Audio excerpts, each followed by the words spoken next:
Hi friends, ఈ రోజు మనం శ్రీకృష్ణాష్టమి స్పెషల్ ప్రసాదం చేసుకోబోతున్నామండి. ఇది చాలా సులువైనది, ఎంతో రుచికరమైనది.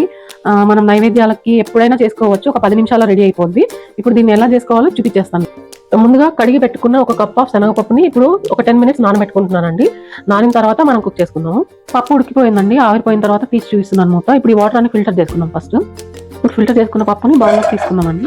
ఇది 3 విజిల్స్ పెట్టుకున్నాం కదా, ఇప్పుడు స్లోగా మెదుపుకుందామండి. ఎంత వీలైతే అంత మెత్తగా మెదుపుకోండి. చూడండి, ఇలాగా ఒక 50% మెదుపుకున్నాను పప్పుని.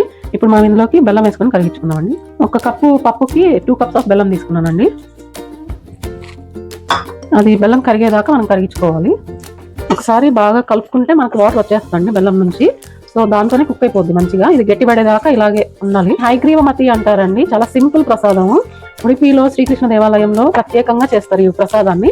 మనం శ్రీకృష్ణాష్టమి స్పెషల్ గా చేసి చూపిస్తున్నాను మీకు. చూడండి, ఇలా వాటర్ వచ్చేస్తుంది కదా, దీంతోనే ఉడికిపోద్ది పప్పు బెల్లం బాగా. పప్పు ఉడకబెట్టుకున్న వాటర్ కొద్దిగా యాడ్ చేసుకున్నానండి.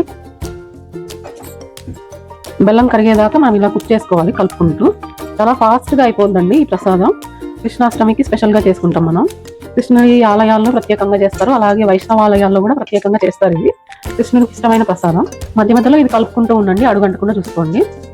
బెల్లం దగ్గర పడేలోపు మనము జీడిపప్పు కిస్మిస్ ఇవన్నీ వేయించి పెట్టుకున్నామండి. ముందుగానే 1 టేబుల్ స్పూన్ ఆఫ్ నెయ్యి తీసుకున్నానండి.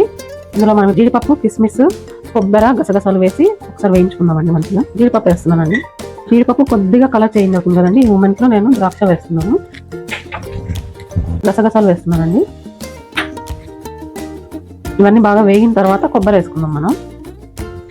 ఇప్పుడు కొబ్బరి వేస్తున్నాను. ఇవి వేయించుకొని పక్కన పెట్టుకుందామండి. అంతలోపు అది కుక్ అయిపోద్ది. మనకు కొద్దిగా దగ్గర పడితే సరిపోద్దండి. ఇది కృష్ణాష్టమికే కాకుండా మనం ఇంట్లో వారం వారం ఏదో ఒక వారం మనం ప్రసాదం నైవేద్యంగా చేసుకుంటాం కదండి, దానికి కూడా చేసుకోవడానికి సులువుగా ఉంటుంది. మనకు ఉదయం పూట చాలా ఫాస్ట్గా అయిపోతుంది కనుక ఇలాచీ పౌడర్ వేసుకుంటున్నానండి.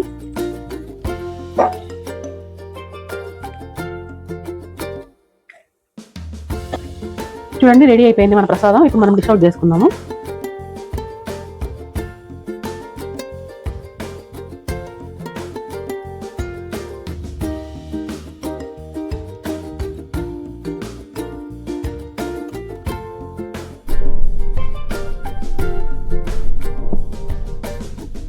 రెడీ అయిపోయిందని మన శ్రీకృష్ణాష్టమి స్పెషల్ హయగ్రీవమతి ప్రసాదం.